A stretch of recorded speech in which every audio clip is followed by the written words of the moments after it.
some glide on there. I don't think the gliding is working. No, it's not working.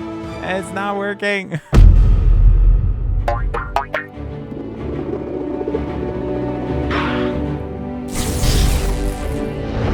Hey guys, I'm Lukamundo. What's going on? This is Kerbal Space Program 2, Part 4 of the Station series. We're kind of leaving off where we left off on Part 3, and there was a big glitch, but I wanted to show you that everything is actually A-okay. We're going to go ahead and select this joint right here, and we're going to decouple that, and it's going to probably quirk out, so let's go ahead and let's say decouple. And it's all going to quirk out. It's going to do this whole big thing where it's falling to the planet. If we go to the tracking station and we go right back to our vessels and we go back to these two vessels, we're going to see that everything is perfectly fine. For some reason, it glitched out and I didn't know that all I had to do is go to the tracking station and then go back. So what we'll do is we'll switch over to the rocket here. This has this problem where once you reach a location and dock with it, when you try to undock, it loses complete connection, and so you can't connect again, even though this has an actual module that controls itself. So we're in a little bit of a pickle here, but what we'll do, I think we'll be able to rotate around. Let's turn on SAS. There we go. So for some reason, SAS does work. So let's go ahead to our retrograde. This will rotate around. We don't want to hit the station at all. We do need to be careful of that. We are going to go ahead and we are going to turn on independent throttle control, and we're going to gun it. There we go. Get it out of the influence of the space station. Excellent. We'll go ahead and slow down our periapsis until our periapsis is now in the negatives. Perfect.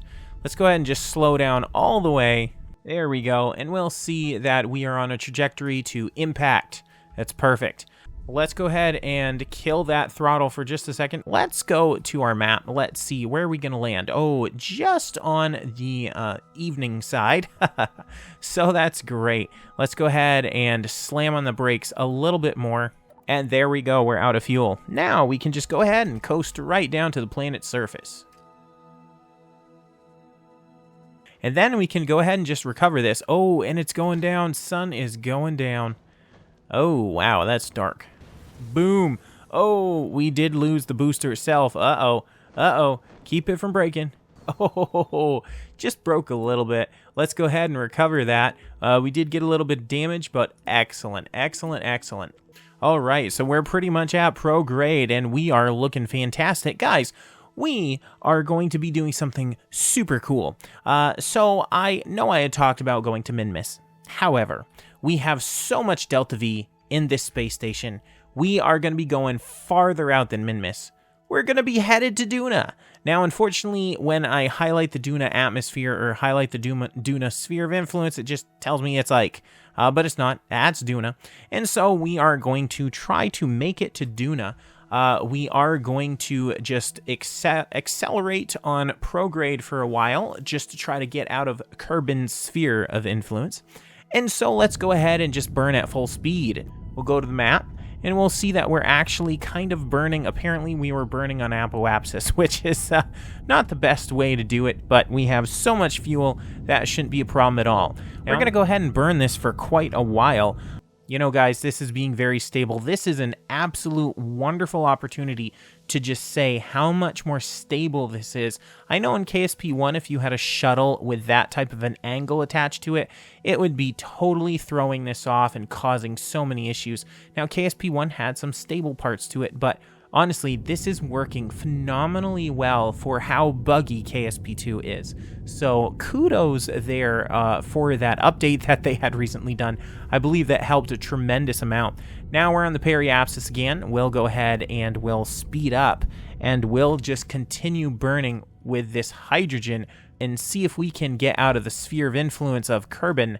We're using up already about 6 of our tons so far, but that's only 6, so that's pretty good. And we did it. We absolutely did it. There it is, guys. Our apoapsis and our periapsis, perfect. All right, so I believe that a Dres encounter, or excuse me, a Duna encounter is about 44 degrees of angle. So that would be somewhere around here, I guess.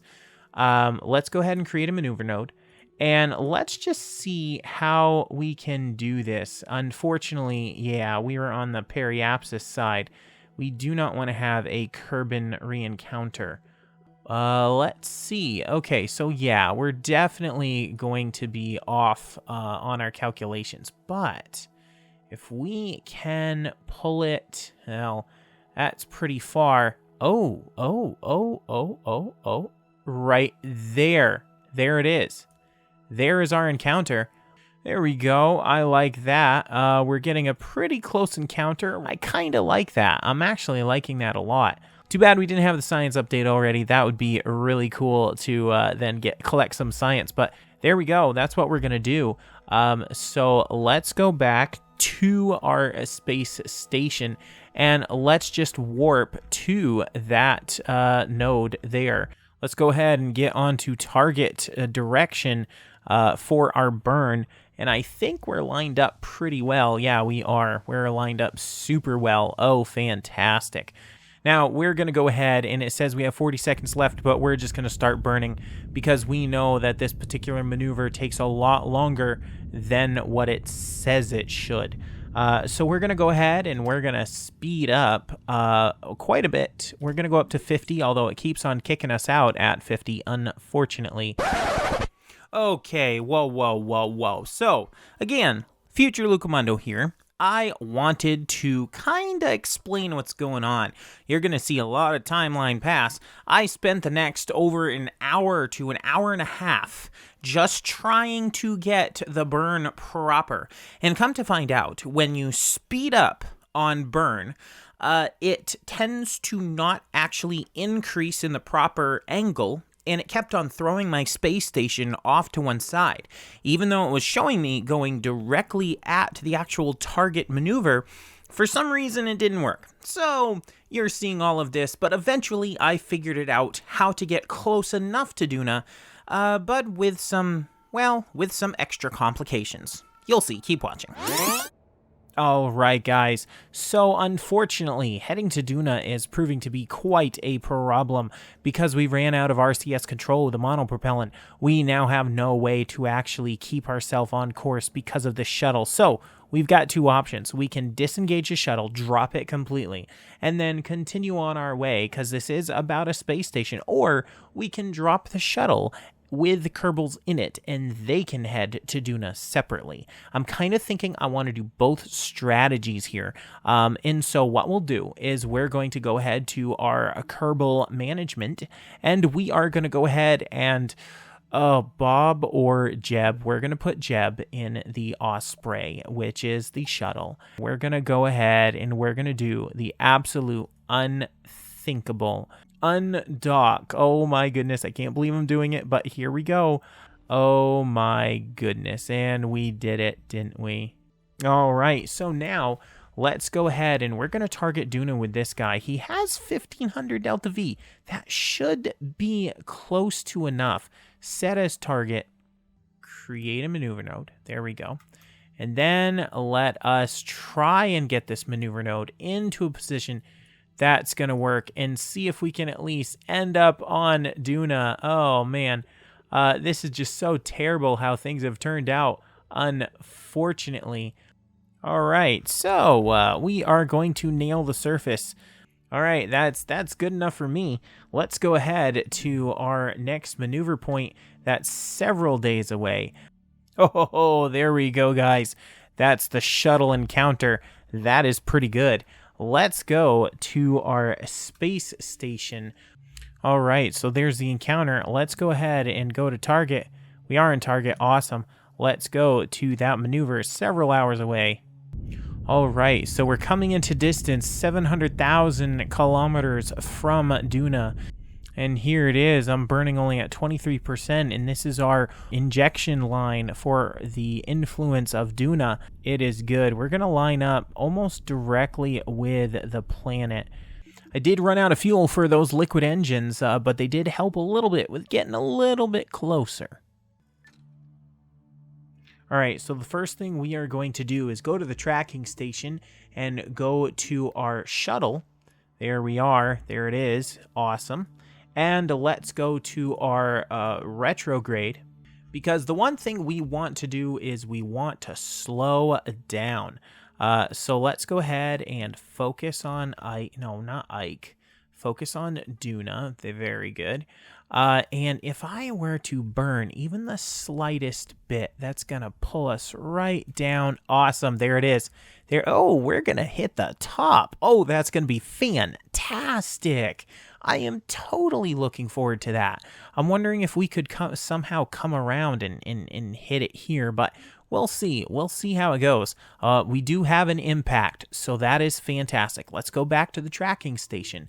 Let's go to our space station. Orbiting the planet is going to be a little bit tricky. I can say that. Let's get into the actual influence of Duna and Ike. Oh, perfect. Here we go. Wait a minute. Do I actually have an impact? Oh my goodness. We're going to impact Ike. Very cool though, guys. Oh my goodness. This is absolutely fantastic. We are flying at 2,000 meters a second, and this thing does not slow down well. So I'm a bit concerned about it, but we're going to try. Now, the shuttle hasn't arrived yet, which is good. It's a little bit slow, but we're going to go ahead and just slam on our brakes best we can. Oh boy, guys, I don't know if this is even going to work. Let's go ahead and try to speed up as best we can as we're coming in. Let's see if this thing will slow down. I honestly don't know if it will, because I'm seeing ground orbit deceleration, but when I speed up, I do not see that deceleration at all, which is a little concerning to me. So it's telling me that somehow maneuvers are not calculated, speed is not calculated, which is a big bummer. All right, guys, there it is. Now, unfortunately, we are coming in super fast still. So I've been slamming on my brakes for the last 100 hours probably in Kerbal time, but it's been a few minutes here for me, and I have to let this go because unfortunately in Time Warp does not slow down your, at least currently, because of the glitching going on, Time Warp isn't slowing anything down. So I've literally just got to sit here and wait for this to literally count down 1 small second at a time. All right, guys, we did it. We did it. I love it. So we are in an actual orbit around Duna. This is absolutely fantastic stuff. Let's go ahead and see where our, there it is. Oh, our shuttle. We have to switch to it. Let's go switch to our shuttle here. There it is. Awesome. And where is, oh, guys, this is so fantastic. I love it. So we do have an impact point. Let's see. We are also entering on the sunny side, which is excellent for us. I am super excited about that. Let's go and focus. What is it? This way? I think it's this way. Okay, right there, guys, right there. That's exactly where we want to land. That's totally awesome. I love it. So that's where we're going to be coming into. Let's go ahead and go to retrograde. No, we want to go to prograde, actually. Yeah, that's what we want to do. Prograde. Why is this moving so slowly? Oh, no. We are out of electricity, aren't we? Let's go ahead and kick on some panels extend. Yes, there we go. And more panels extend. Let's get some electricity back onto this ship. There we go. We'll even do these ones right here. Extend and extend. There we go. Oh, fantastic. As we speed toward the planet, our electrical generation is building up, which is great. I've got just enough of an angle. You know what? Let's go ahead and point retrograde. That way our solar panels will actually have more sunlight because they are kind of aiming at the front of my ship. So That should give them a bit more sun to manage with. Let's go ahead and turn that around. Also, it will give us an ability to burn retrograde to slow down because we are coming in pretty hot. I do not know, guys, to be honest with you. Okay, here's a little bit of honesty. I've never, ever been to Duna before. Ever. Even on KSP1, I kind of stuck around the Kerbal system. I didn't really go to many other planets. I think I went to one planet, and I don't think it was Duna. I think it was one of the inner planets, not one of the planets that are out beyond the Kerbal system or the Kerbal planet. So this is going to be a first for me, which, I mean, I'm excited about, I can say. All right, we are going to arm, and we are going to aim up as best we can. Oh boy, guys, I don't know. Maybe I should have glided in, huh? Maybe I should have. Oh, no. Oh, no, oh, no, oh, no. Let's go ahead and let's try to get some glide on there. I don't think the gliding is working. No, it's not working. It's not working. Oh, no. Turn, turn, turn, turn, turn. Oh, no. Jeb, I am so sorry, Jeb. Oh, no. Jeb did not make it to the planet surface. Oh, that was such a bummer. Well, guys, we almost made it down to the surface. That wasn't even a plan, but hey, we made it into a stable orbit around Duna, which is fantastic. Let's go ahead to our apoapsis. All right, guys, there we go. 137,000 to 237,000. That is perfect. Oh, there it is. Let's go ahead and rotate all the way around to the other side of Duna.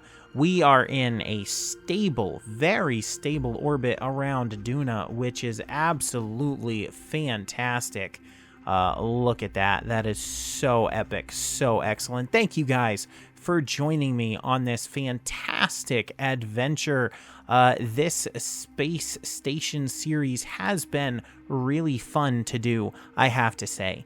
We do have a space station that went through 40 tons of hydrogen fuel in order to get here, but that is going to do it for this series of space station drama, and we will pick up another series next time. Thank you guys for joining me today. Please like, please subscribe. I appreciate it, and I will see you guys on the next one. Later.